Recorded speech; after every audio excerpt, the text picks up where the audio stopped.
봄철이 다 된 것 같습니다. 하나님께서 여러분의 마음속에도 따뜻한 하나님의 은혜의 햇빛을 여러분에게 비추어 주시기를 바랍니다. 오늘 우리가 봉독한 이 말씀을 가지고 성도는 무엇을 믿는가, 사도신경 8번째 시간으로 심판주로 다시 오실 예수님을 믿습니다. 고백으로 제목으로 말씀의 은혜를 나누겠습니다. 따라합시다. 심판주로 다시 오실 예수님을 믿습니다. 심판주로 다시 오실 예수님을 믿습니다. 성도에게 신앙의 고백은 참 중요합니다. 왜냐하면 평생 교회에 출석했는데 내가 뭘 믿는지를 모른다 이렇게 생각하면 너무나 답답한 일이요, 너무나 안 된 일입니다. 안타까운 일이에요. 여러분, 신앙 고백 없이 열심만 낸다고 될 일이 아니란 이야기를 하는 거예요. 여러분, 신앙 고백 없이, 믿음의 대상 없이 열심만 내면 목적이 없는 열심이 되고 마는 것입니다. 그러므로 저와 여러분은 오늘 신앙 고백을 배우며 여러분의 신앙 고백 되기를 바랍니다. 사도신경은 예수님이 이미 하신 일, 그리고 지금도 하고 계신 일, 앞으로 하실 일에 대한 이야기를 하고 있어요. 우리 예수님은 성육신 하시고 율법 아래 놓이시고 십자가에서 죽으시고 부활하심으로 우리의 구원을 이루신 줄 믿습니다. 우리는 예수 십자가를 믿어 구원을 얻는 거예요. 그럼 예수님이 지금은 뭘 하시느냐? 예수님이 지금은 뭘 하시는가 하면 하늘에 오르사 하나님 보좌 우편에 앉으셔서 지금도 우리를 위하여 중보하고 계시는 거예요. 그분이 지금도 하시는 일이에요. 그런데 미래는 어떤 일을 하시느냐? 심판주로 오시는 것입니다. 저리로서 산자와 죽은 자를 심판하러 오시리라 그랬어요. 여러분, 우리는 이 고백을 잘하는 우리 모두가 되시기를 간절히 바랍니다. 저리로서, 여기 절이라는 말은 지금 새로운 번역에는 거기로부터 이렇게 번역을 했어요. 그럼 거기가 어디냐? 거기는 하나님 보좌 우편입니다. 하나님 보좌 우편은 그럼 어느 곳이냐? 공간적이고 지역적인 개념이 아니라 하나님의 보좌 우편은 왕권을 의미하는 거예요. 왕권. 그러므로 예수님의 재림은 이제 어떤 왕권을 가지고 오는지를 알아야 돼요. 왕의 권세와 왕의 영광을 가지고 다시 오시는데 그분은 초림과는 완전히 다른 모습으로 우리에게 나타나실 것이다 하는 이야기를 성경이 가르치고 있는 것입니다.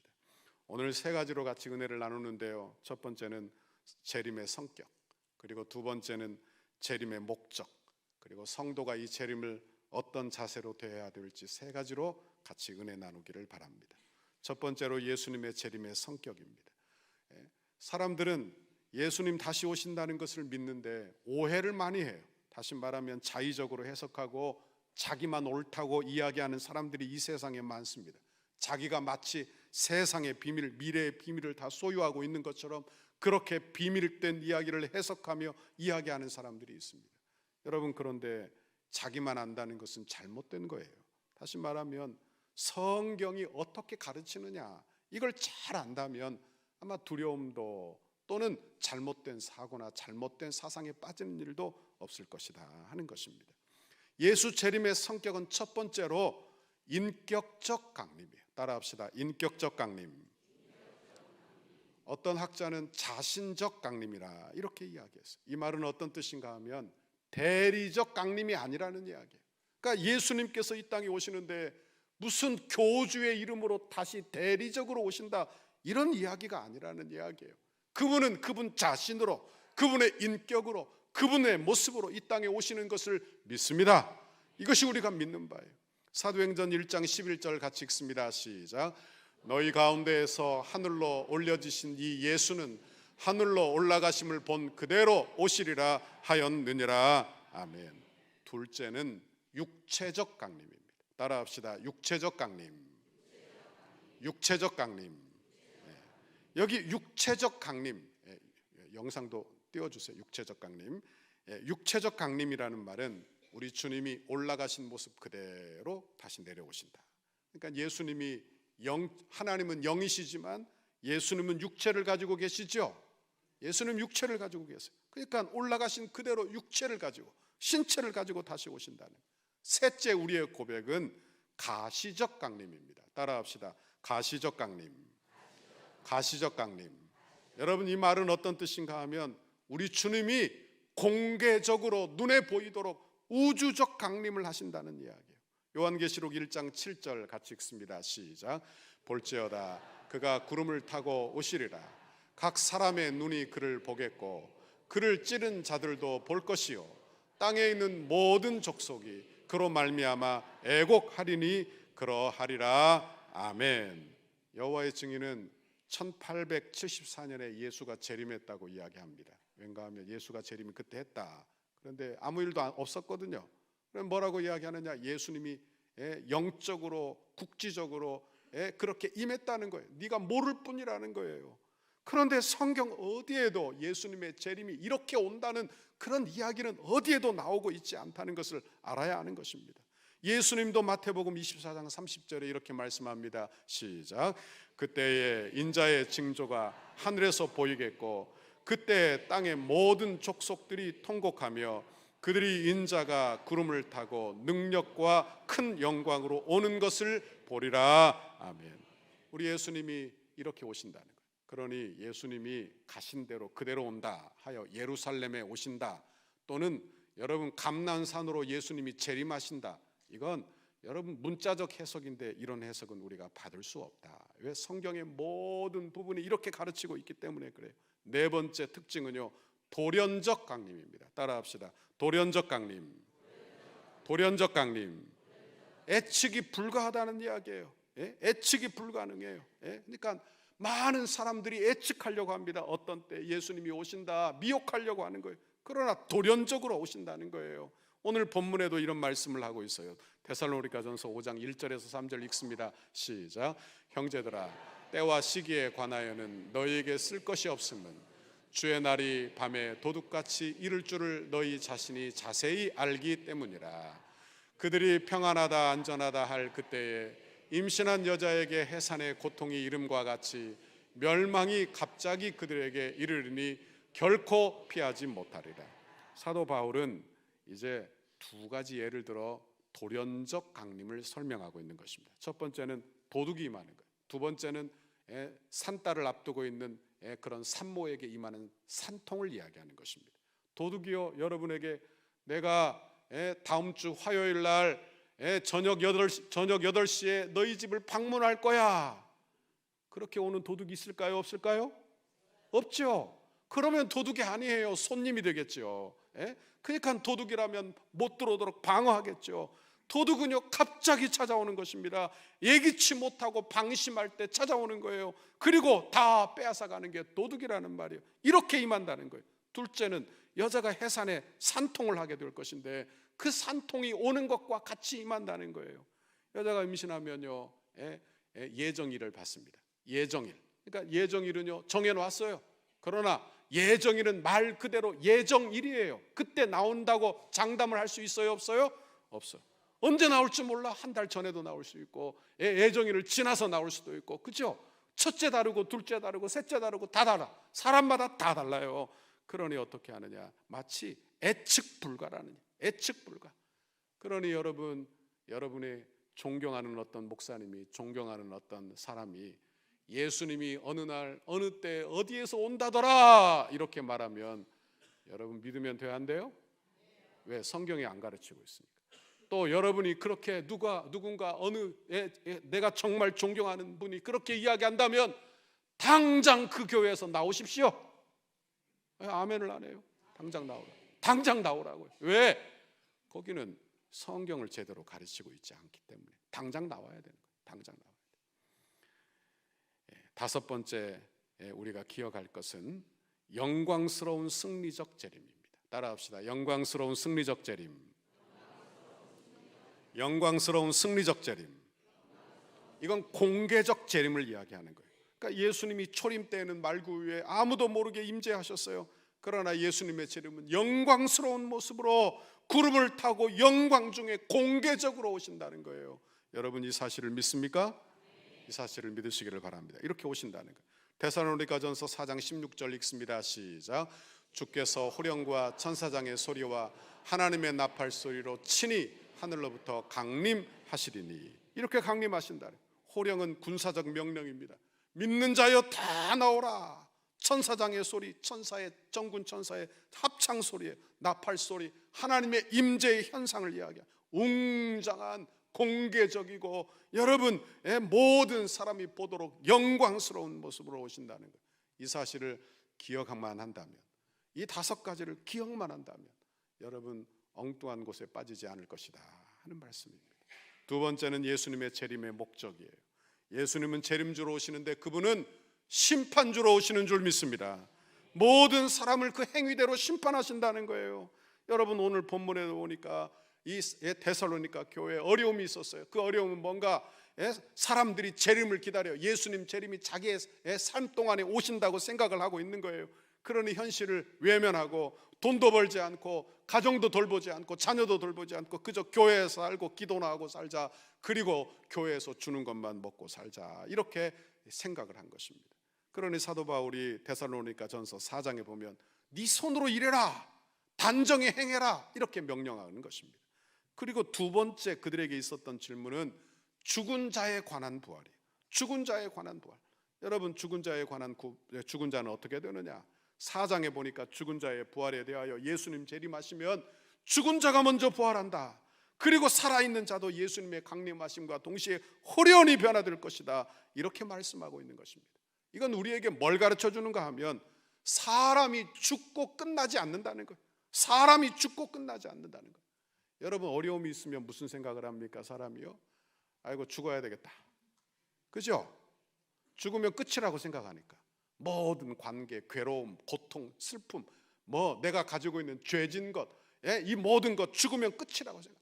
그러나 그렇지 않다는 거예요. 여러분 죽은 후에도 심판이 있다는 거예요.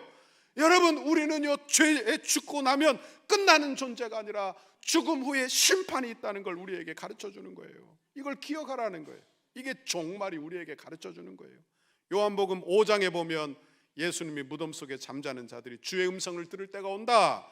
그리고는 어떤 사람은 생명의 부활로, 어떤 사람은 심판의 부활로 일어날 것이다, 이렇게 말해요. 요한복음 5장 29절 읽습니다. 시작. 선한 일을 생명의 부활로, 악한 일을 행하는 자는 심판의 부활로 나오리라. 아멘. 그러니까 어떤 사람은 예수 믿어 구원을 얻으면요 그 사람은 천국의 생명으로 부활해요. 여러분 생명의 부활을 하는 것입니다. 칭찬의 부활을 하는 거예요. 그러나 예수 믿지 않고 죄를 짓고 살다 죽으면 그는요 지옥의 생명으로 부활하는 것입니다. 그는 사망의 부활을 하는 거예요. 그러니까 믿는 자만 부활하는 게 아니에요. 다 부활합니다. 다 부활하는 거예요. 그러나 부활의 종류가 다르다 하는 이야기를 하는 거예요. 마태복음 25장 31절 33절 읽습니다. 시작. 인자가 자기 영광으로 모든 천사와 함께 올 때에 자기 영광의 보좌에 앉으리니 모든 민족을 그 앞에 모으고 각각 구분하기를 목자가 양과 염소를 구분하는 것 같이 하여 양은 그 오른편에 염소는 왼편에 두리라. 아멘. 여기 이스라엘에는 양과 염소를 함께 키웠다고 합니다. 양들은요 어리석고 눈이 어두워서 늘 같이 붙어 있어요. 털까지 이렇게 있는 데다가 붙어 있고 여름이니까 붙어 있으면 죽는 거예요. 피부병에 의해서 죽는 거예요. 그러니 그들을 살리려고 어떻게 했느냐? 염소를 키워 염소를 그 안에 넣어. 그럼 염소가 뿔을 가지고 이리 뛰어다니고 저리 뛰어다니면서 양들을 다 흩어놓는 거예요. 그러나 저녁이 되면 어떻게 되느냐? 양 우리로 모여들게 하는데 저녁이 되면 양은 양대로 염소는 염소대로 구분을 한다는 거예요. 심판이 마치 이와 같다는 거예요. 심판이. 그러니까 하나님의 심판대 앞에 가면 두 종류로 딱 나누게 되는 거예요. 지금은요 여러분 인종도 다르고 국가도 다르고 다 달라요. 하지만 하나님의 심판대 앞에 가면 예수 믿는 사람과 믿지 않는 사람, 부활의 생명으로 부활한 사람, 아니면 사망의 생명으로 부활한 사람, 두 종류만 있게 될 것이다 이야기하는 것입니다. 46절에 보면 그들은 불신자 염소는 영벌에, 의인들은 성도는 영생에 들어가리라, 이렇게 말씀하는 것입니다. 여러분 믿는 자와 안 믿는 자는 그 성격, 이게 다르다는 이야기를 하는 거예요. 믿는 자는 칭찬의 부활을 받는 줄 믿습니다. 칭찬의 심판이에요. 로마서 8장 1절 2절 같이 읽습니다. 시작. 그러므로 이제 그리스도 예수 안에 있는 자에게는 결코 정죄함이 없나니 이는 그리스도 예수 안에 있는 생명의 성령의 법이 죄와 사망의 법에서 너를 해방하였음이라. 아멘. 예수 믿는 사람들은요 정죄가 있어요 없어요? 다시 이야기해 줄게. 다시 한번 봐. 이게 중요한 질문이니까. 예수 믿는 사람들에게 정죄가 있어요 없어요? 없어요. 없다고 답을 알려줬으니까 다시 한번 물을게요. 예수 믿는 사람들에게 정죄가 있어요 없어요? 없습니다. 없습니다. 왜 없느냐? 죄가 없어서가 아니에요. 죄 안 지어서가 아니에요. 우리는 우리 자신을 너무 잘 알아요. 내가 죄인이라는 것 잘 알아요. 그리고 어제만 되돌아봐도 죄 짓고 살았다는 거 알아요. 그런데 내가 예수 믿으면 예수님이 내가 받아야 될 종말의 심판, 종말의 정죄를 우리 예수님이 십자가에서 다 받으신 것을 믿습니다. 그래서 정죄가 없는 거예요. 내 정죄를 예수님이 받으셨기 때문에. 그러니까 예수님의 재림은요, 이제 예수님의 재림은 성도들에게는 심판주로 오시는 게 아니에요. 구원주로 오시는 줄 믿습니다. 구원주로서의 강림을 이야기하는 거예요. 그러니 좋아요 싫어요? 예수님 오시는 것 안 오시면 좋겠어요? 아직도 할 일이 많지요. 아직도 가진 게 많지요. 안 오면 좋겠어요. 안 오면 내 자녀도 다 키우고 행복한 거 누리고 살고. 그러나 성도에게는 구원주로 오시는 줄 믿습니다. 그래서 예수님 재림을 요한계시록에 가니까요, 어린 양의 혼인잔치라. 어린 양의 혼인잔치. 그러니까 그곳에 가면요 칭찬이 있고 상급을 주시는 줄 믿습니다. 고린도후서 5장 10절 읽습니다. 시작. 이는 우리가 다 반드시 그리스도의 심판대 앞에 나타나게 되어 각각 선악간에 그 몸으로 행한 것을 따라 받으려 함이라. 여기 받는다 이렇게 되어 있으니 여기 심판 때는요 뭐냐? 시상대라 이렇게 말해도 돼. 시상대. 그냥 구원이라는 것이 참 신기한 거예요. 왜? 내 행위로 구원받지 않았잖아요. 우리는 오직 은혜로 구원받은 줄 믿습니다. 은혜로 구원받고 믿음을 선물로 받았어요. 그런데요 선물로 받은 그 믿음으로 행하고 나면 하나님이 어떻게 하시느냐? 내게 상급을 주시는 거예요. 상급을 주시는 거예요. 놀라지도 않아. 놀라지. 나는 행위가 없다니까요. 내가 은혜로 구원을 받아. 그지만 내가 은혜로 구원을 받아 믿음을 선물로 받아. 그런데 선물로 받은 믿음으로 행하고 살면 하나님이 어떻게 하신다고요? 상급을 주신다. 상급을 주신다. 그럼 상급이 행위입니까? 은혜입니까? 아, 잘하네요. 행위, 상급도 은혜예요. 하나님이 거저 주시는 거예요. 상급도 은혜. 여러분, 그러나 믿지 않는 자들은 정죄의 심판대 앞에 서게 되는데 요한계시록 20장에 보면 크고 흰 보좌가 나와요. 소위 말하는 백보좌 심판이 나오는 것입니다. 그곳에 가면요 성경에 책 2개가 있다는 거예요. 책 2개. 이건 제 말이 아니에요. 성경에 나오는 이야기예요. 책 2개가 있어요. 하나는 행위의 책, 다른 하나는 생명의 책이 있다는 거예요. 행위의 책은요 우리의 모든 행위가 다 기록되어 있는 거예요. 그러니까 실제로 책이 있다는 말인지 아니면 그런 행위의 심판을 받게 된다는 이야기인지 상징적인 의미라고 보아야 할 것입니다. 그러니까 이 모든 행위로 우리가 다 심판을 받아. 그러나 우리는 심판을 면하게 되는 줄 믿습니다. 왜? 우리 예수님이 우리를 위하여 정죄의 심판을 받으셨어요. 그리고 내가 예수 믿으면 내 이름이 정죄를 이미 받은 자의 이름이 생명책에 기록되어 있는 것입니다. 그래서 우리는 그 생명책에 기록된 대로 예수 믿어 구원을 얻게 되는 줄 믿습니다. 그러면 재림을 기다리는 성도들은 어떻게 살아야 하는가? 첫 번째로 소망과 확신 가운데 살기를 간절히 바랍니다. 재림은요 두려움을 주기 위해서 하나님이 주신 말씀이 아니에요. 여러분, 내게 공포감을 조성하기 위해 준 게 아니에요. 다시 말하면 교회가 핍박을 받았고 고난을 당하니까 하나님이 위로의 소망으로 주시는 말씀이 바로 재림 종말론이라 하는 것입니다. 한국 초대교회는 재림 신앙이 뜨거웠어요. 그렇죠? 왜? 고생을 너무 많이 했어요. 그러니까 종말 신앙이 뜨거웠어요. 손양원 목사님이 주님 고대가라고 하는 찬송 시를 적었습니다. 1절에 이렇게 나와요. 낮에나 밤에나 눈물 머금고 내 주님 오시기만 고대합니다. 가실 때 다시 오마 하신 예수님, 오 주여 언제나 오시렵니까? 아멘. 3절에 이렇게 나와요. 먼 하늘 이상한 구름만 떠도 행여나 내 주님 오시는가에 머리 들고 멀리 멀리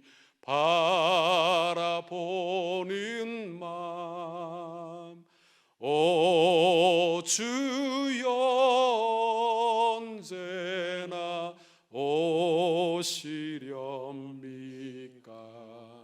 할렐루야. 얼마나 좋아요. 얼마나 좋아요. 우리 예수님은 중보자세요. 우리의 변호사세요. 그런데 그분이 이제는 직접 내려오시는 거예요. 직접 내려오시는 거예요.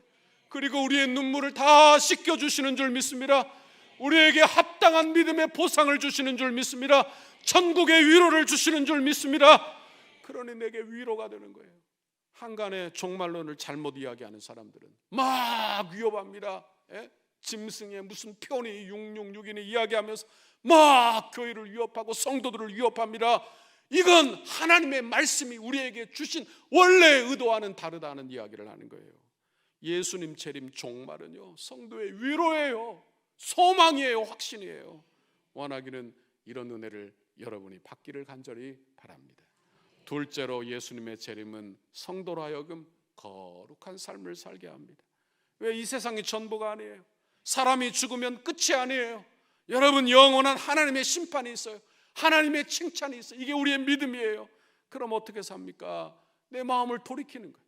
내 마음을 돌이켜. 이게 거룩이에요. 거룩. 그러니까 거룩한 삶으로, 회개의 삶으로 돌이키는 거예요. 영국의 총리 윈스턴 처칠이 이런 이야기를 했습니다. 우리 대영 제국이 도덕적으로 이토록 문란해진 이유는 이 나라에서 더 이상 천국과 지옥이 선포되지 않기 때문이라. 만일 가야 할 천국이 없고 피해야 할 지옥이 없다면 어찌 사치스럽고 방탕한 생활을 하지 않겠으며 어찌 먹고 마시고 즐기지 않겠는가. 이렇게 이야기했어요. 여러분, 이 세상이 전부야. 이 세상 사람들 뭐라고 말하는 줄 압니까? 내가 가지고 있는 돈 다 쓰고 간대요. 다 쓰고 갈 거래요. 이렇게 말하는 사람, 여러분 고개만 이렇게 돌리면 수도 없이 많습니다. 수도 없이 많아. 수도 없이 많아. 주변에 그렇게 말하는 가족도 있을지 몰라요. 여러분, 그러나 천국과 지옥은 있습니다. 우리 예수님 다시 오십니다. 여러분, 그러니 죄를 멀리하라는 거예요. 회개하고 사는 거예요. 이게 신앙생활이에요. 4절 6절을 같이 읽어봅니다. 시작. 형제들아, 너희는 어둠에 있지 아니하며 그날이 도둑같이 너희에게 임하지 못하리니 너희는 다 빛의 아들이요 낮의 아들이라. 우리가 밤이나 어둠에 속하지 아니하나니 그러므로 우리는 다른 이들과 같이 자지 말고 오직 깨어 정신을 차릴지라. 아멘.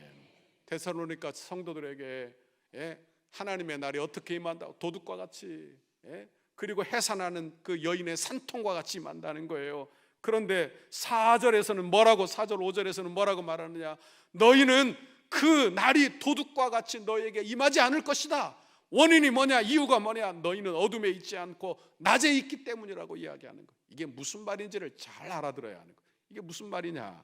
이 말은요, 우리가 때와 시기를 안다는 이야기는 아닙니다. 때와 시기를 몰라요. 여전히 몰라요. 그러나 성도는 어떻게 하느냐? 성도는 낮에 속하여 준비를 하고 있기 때문에 염려하지 말아도 된다는 이야기를 하는 거예요. 출산을 앞둔 임산부가 있어요. 그런데 임산부는 이제 출산을 앞두면, 애정일을 앞두고 있으면 준비를 해놓습니다. 어떻게 준비합니까? 보따리도 다 싸놓고, 그리고 내가 갈 병원도 전화번호도 다 해놓고, 내가 새벽에 아프면 어떻게 하고, 저녁에 아프면 어떻게 하고, 내 남편에게 어떻게 전화하고, 누가 오기로 되어 있고, 그리고 내 첫째는 누가 돌보고 누구 집에 가 있고 다 해놨어요. 그럼 염려가 돼야 안 돼요? 안 되죠. 문제가 돼야 안 돼요? 언제 돼도 문제가 돼야 안 돼요? 그 이야기를 하고 있는 거예요. 네가 낮에 깨어 있으니, 낮에 속했으니 너희는 그때가 도둑과 같이 임하지 않는다는 거예요. 염려하지 말라는 거예요. 염려하지 말라는 거예요. 여러분, 이것이 성경이 우리에게 종말에 대하여 말씀하시는 내용인 줄 믿습니다. 그러니 담대한 거예요. 두려워하지 말고 담대한. 셋째로, 예수님의 재림은 성도가 사명에 집중하게 하는 것입니다. 마태복음 25장에 보면 양과 염소의 비유가 나와요. 마지막 심판 때에는 이렇게 다 나누실 거라는 거예요. 그리고 오른쪽에 있는 양들에게 우리 주님이 말씀하십니다. 마태복음 25장 34절, 그때 임금이 그 오른편에 있는 자들에게 이르시되 내 아버지께 복을 받은 자들이여 나와 창세로부터 너희를 위하여 예비된 나라를 상속받으라. 35절, 내가 줄일 때에 너희가 먹을 것을 주었고 목마를 때에 마시게 하였고 나그네 되었을 때에 영접하였다는 거예요. 그러자 양들이 의아해합니다. 내가 그런 적이 없는데요, 나는 주님을 만난 적도 없는데요, 내가 주님을 섬긴 적도 없는데요.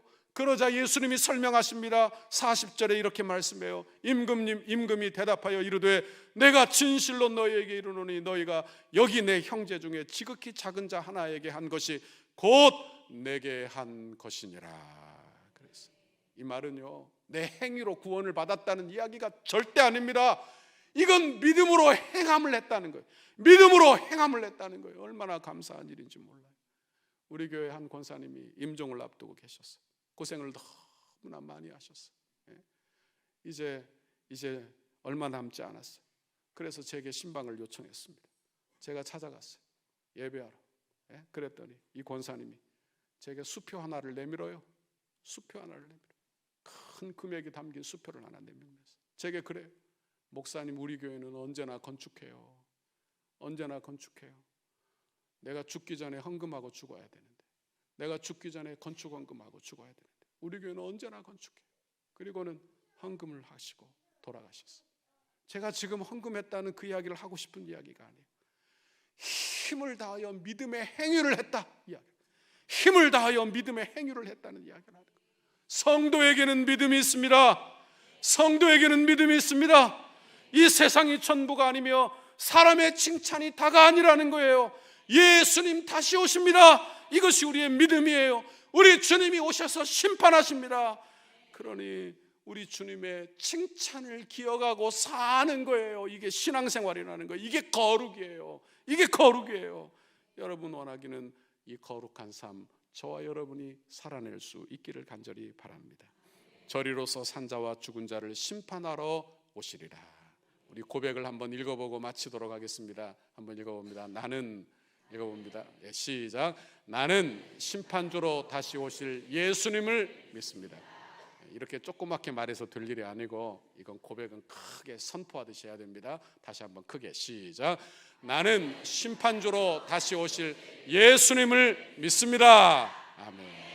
여러분, 하나님 다시 오시는 것이 여러분에게 위로되기를 바랍니다. 공포되지 아니하고 위로되고, 그리고 은혜가 되어 마라나타 주 예수여 어서 오시옵소서 손을 뻗어 하나님을, 우리 주님을 환영하는 여러분의 신앙생활 다 되시기를 주님의 이름으로 축원합니다. 축원합니다.